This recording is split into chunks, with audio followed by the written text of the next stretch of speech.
welcome to my very first pregnancy update. This just feels crazy talking about it. It's still quite new for me and for us as well. We just know since 3 weeks today, and the way I want to do those updates, I want to film every second week, always when I finished an even week. However, like this video right now, I will be pre-recording, pre-filming, pre-editing, and then at some point, probably after the first trimester, when we had the first trimester screenings, including, you know, the one where they check fluid in the neck, and we know that everything is well with the baby, then I will film a pregnancy announcement video, publish that, and that you should have seen by now if you see this video, which feels a bit funny to film now about something which will come public in the future, which at that point will be the past. It's kind of hard to wrap my head around that, but that's how it's going to be. At least that's how I plan on doing those videos. And yeah, at some point I then will start catching up with myself, probably in the summer. But until then, keep in mind that at the point when you see those videos, I will already be further along. You should follow me on Instagram, because there obviously at some point when I make it public, you will see up-to-date pictures of me and the bump and everything. And the reason also why I keep it private right now is obviously I am today 6 weeks and 3 days pregnant. So I'm in my 7th week of pregnancy. And obviously a lot of things can still happen. Knock on wood. Let's do that with my foot. Knock on wood, nothing will happen. We are hopefully optimistic, slightly optimistic.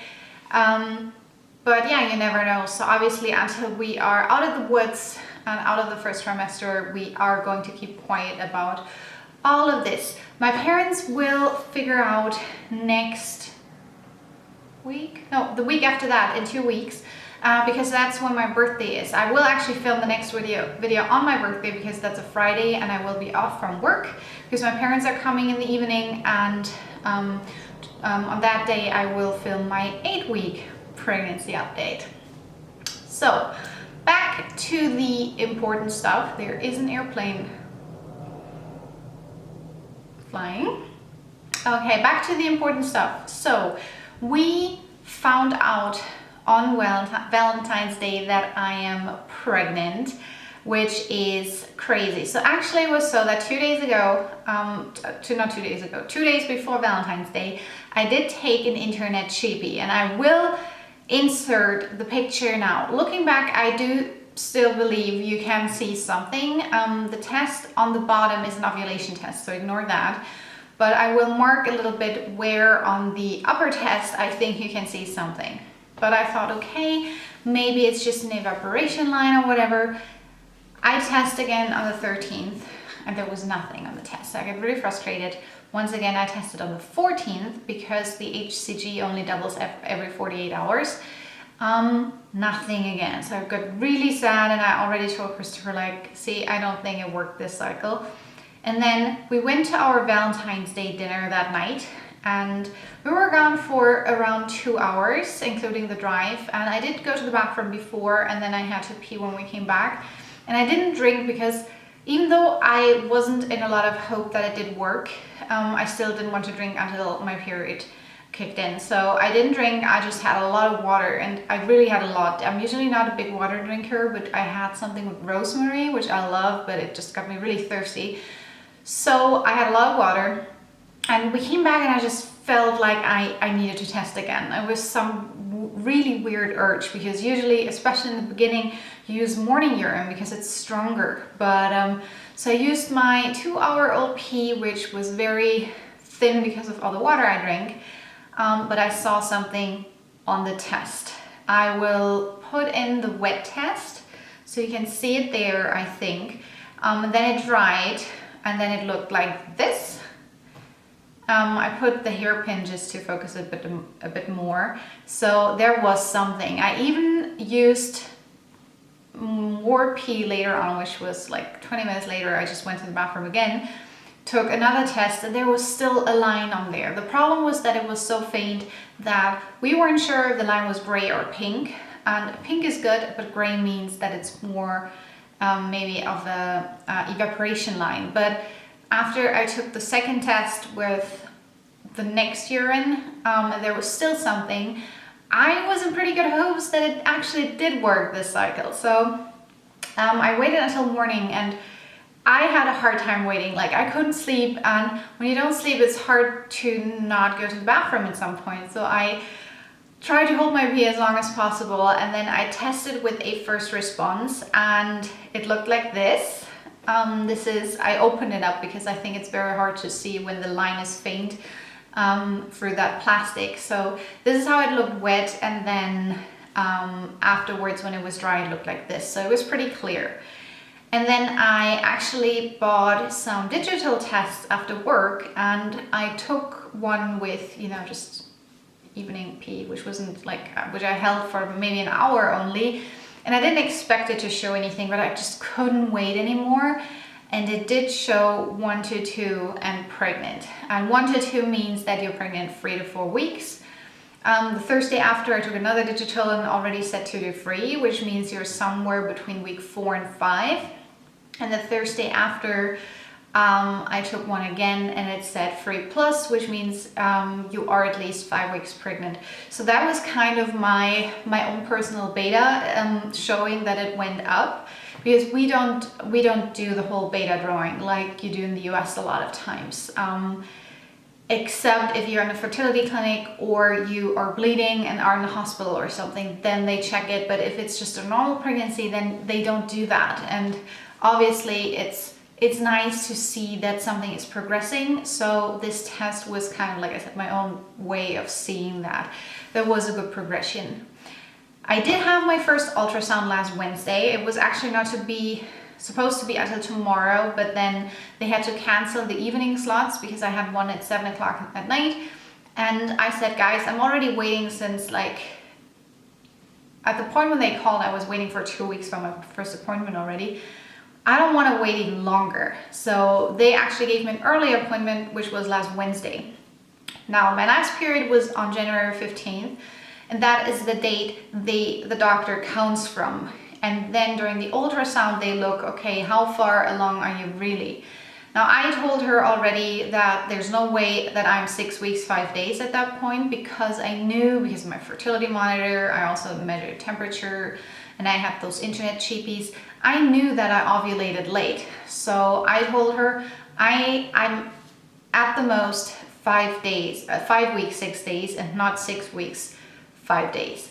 So she looked and she says, yes, you are definitely not as far along as 6 weeks, 5 days. So from my period, meaning I did ovulate late. The problem is, I would like to show you the picture, the ultrasound picture, but the picture itself is not very good. Plus, and that was one issue, the baby is hidden in like a little nook up in a corner in my uterus. It's literally super hidden. And she had a hard time looking at it. She really had to push a little bit. She didn't want to push too much. So she actually asked me to come again. So I have another appointment next Friday, and at that point she will really pinpoint how far along I am. She couldn't even say if there was definitely only 1 or maybe 2, because I do have twins on my side of the family, and the mother's side is the one which counts when it comes to twins, besides obviously being lucky. But when my sister was born, she was a single baby, but my mom actually had 2 placentas, meaning that she was supposed to be a twin, and the other twin probably vanished early on. And my dad's brother and sister are actually twins as well. So I have it on my side, on both my parents' sides, so on my mom's and on my dad's. So you never know. We're hoping for 1, but if it's 2, then it's 2. But I do think it's only 1, but she couldn't say and didn't want to say anything. She wanted to check again the upcoming Fridays. It's really nice to see the baby again. And we did actually already have a heartbeat. She could see it because she's more used to it, but I couldn't really see it. But she did, you know, the trick where she marked the baby and then you can see it on the screen and hear it. It was very faint, but it was there. So that was definitely a big relief. Yeah, so much about the pregnancy so far. Let's get a little bit into symptoms. So I didn't have a single symptom until I tested positive, and I think there are two main reasons for that. First of all, I mean, obviously you are not supposed to have real pregnancy symptoms until a couple of days after implantation, which takes a while. Implantation doesn't start until quite a few days after ovulation because the egg has to travel through your fallopian tubes, and then it has to start implanting, and then only after implantation is done, the HCG hormone is being released, which actually causes the pregnancy symptoms. And I tested positive very early on, so that's why I think I didn't have any pregnancy symptoms. The second reason is or pregnancy symptoms until I tested positive. Like in my 2-week wait, I didn't have symptoms. That's what I mean. The other reason I think why I didn't have any symptoms during my 2-week wait is because I was very sick. I had a very bad cold and was really not feeling well. I did go to work and push through because during that week in the middle of my 2-week wait, my trial period was over, and I thought it was so stupid to call in sick, you know, on the day after your trial period is over. I thought that was just bad business, so I didn't push through, but I felt very crappy. So until the Sunday where I tested positive, I was I was actually sick for like 8 or 9 days in a row, and yeah, so that's why I didn't have any symptoms until I tested positive. However, when I tested positive, the symptoms started. Symptom number 1 is definitely my boobs. The first, oh my god, it's just starting to snow/hail. Great. Anyhow, so the first symptom I had were my boobs. I could definitely feel them getting more tender and hurting a little bit. It wasn't too bad in the beginning, and then in my 5th week of pregnancy I got another hormone push and they really started hurting. It wasn't something you can bear, but definitely unpleasant. The way I described it to Christopher was that my boobs feel like the boobs of porn stars look, you know, that very tight feeling. Yeah, mainly it hurt when it does hurt when I'm not wearing a bra. As long as I'm wearing a bra, all is good. So it's mainly at night in bed when I'm only wearing a t-shirt. Like I said, it's nothing which is not doable, but it's just unpleasant a little bit. So nothing too bad. And also that really tight and sore feeling, it comes and goes. Like I had that in my 5th week, it was really bad. Now that I'm in my 6th, well, now I'm in my 7th week, but last week it wasn't as bad anymore. The noise you hear is the hail/snow. You hear that? Crazy. Christopher's driving. I hope he's coming back soon. Let's whip the car out. Anyhow, so yeah, it comes and goes in waves. Like they're always a bit tender, but nothing too bad. Number 2 is my sense of smells. In the beginning, I really thought I had superpowers because I did smell everything, including things which weren't really there, which has thankfully stopped. I do still smell very intensely. So when our neighbor is smoking and the wind is blowing in a stupid way, or yesterday someone was making food somewhere in our, you know, building block, and I could smell it. Like it was intense. But I don't smell things anymore which aren't there. Like in the beginning, one day I came into the apartment and I thought it smelled like rabbit pee. Totally random. I had rabbits for the major part of my life, so I'm used to the smell. Like I know how rabbit pee smells, and I just felt like it was smelling like that in the apartment. Thankfully that went away the next morning. The other random situation I had was with a colleague in the elevator. We got in and I was like, oh, this smells good, like fries from McDonald's. And she just looked at me, she was like, McDonald's, huh? Not Burger King? And I was like, okay, she's just making fun of me. And it was actually so, she was like, Sarah, I do smell that it smells like food or something spicy, but I would have never guessed McDonald's fries. I'm like, well, it just smells like that for me. So she looked at me funny, but I don't think she guessed or anything.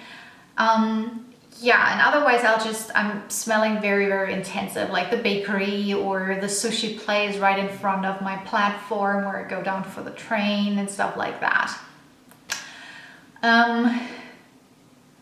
Symptom number 3 is morning sickness slash all day sickness slash queasiness.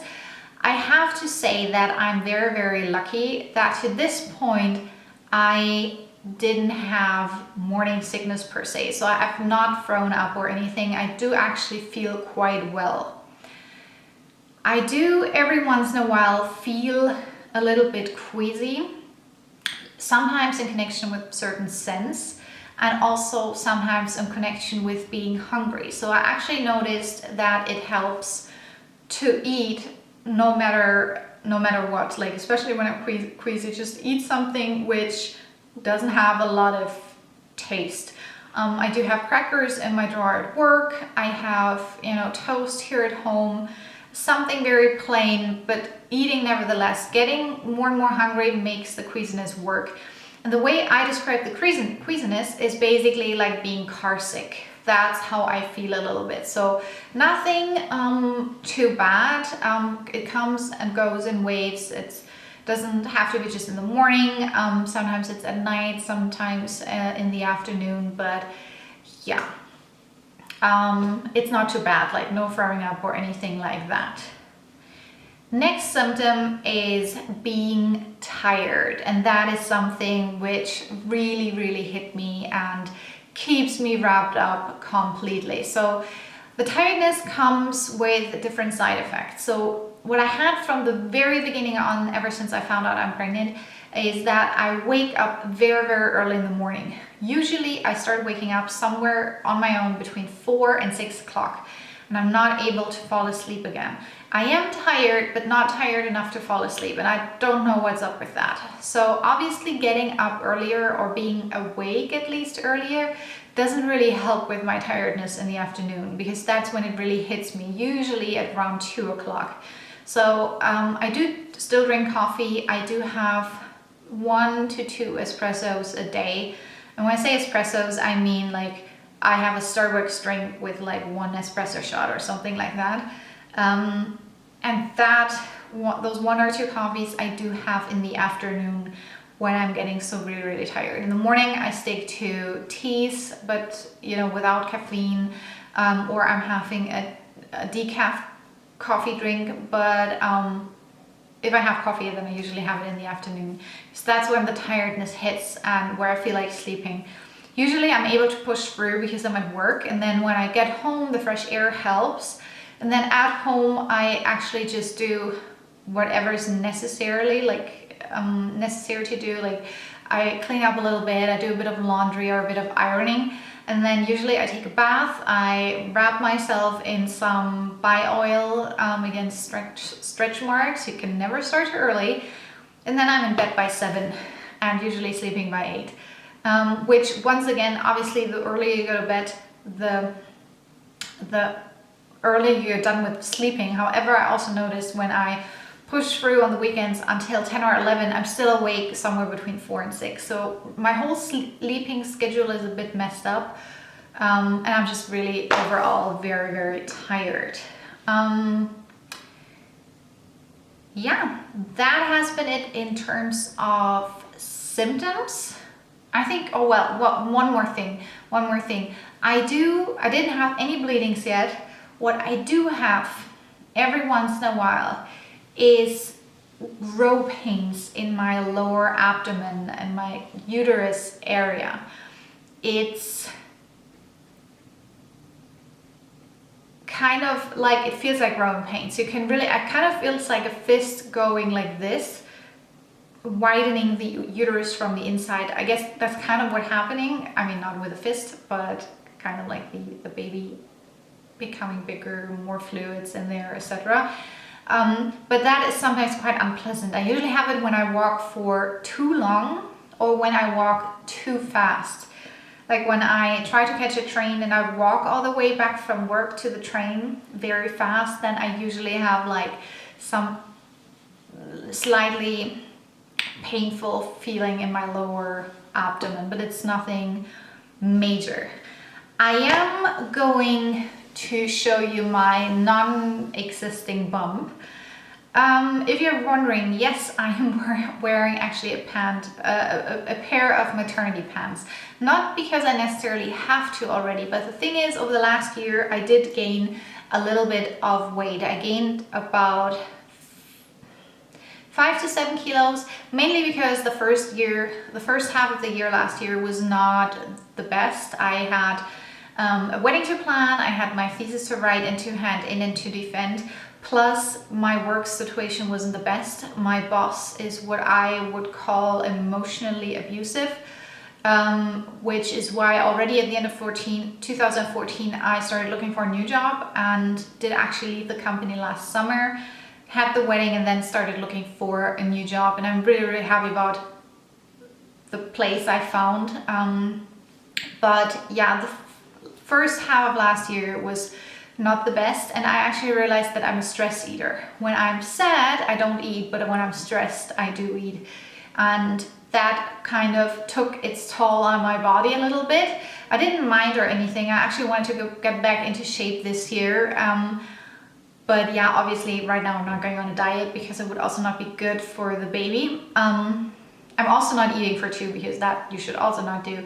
But long story short, a lot of my pants were already, because of the weight gain, quite uncomfortably tight. I was actually looking for getting new pants which were like a size bigger, but I never got around to it. But the pants I used to wear, like right now, I'm more bloated than anything else, but it got so uncomfortable that I needed new pants, and I thought, okay, I will have to switch to maternity pants eventually. So I just got a pair, and they are comfy, let me tell you. So let me show you my bump real quick. So those are my maternity pants, and this is not bump. This is basically bloat, which kind of got moved upwards because of the uterus. So this is a bit of fluff, but definitely no bump. The bump is down here, which I'm not going to show you because that would mean showing you my underwear, but Christopher can actually see it. So let's get dressed again. So I turned the camera down, so now I have to go down. So that was it for this 6-week update. I hope you will come with me on this very, very exciting journey, and I cannot wait to see you in my next video. Bye bye.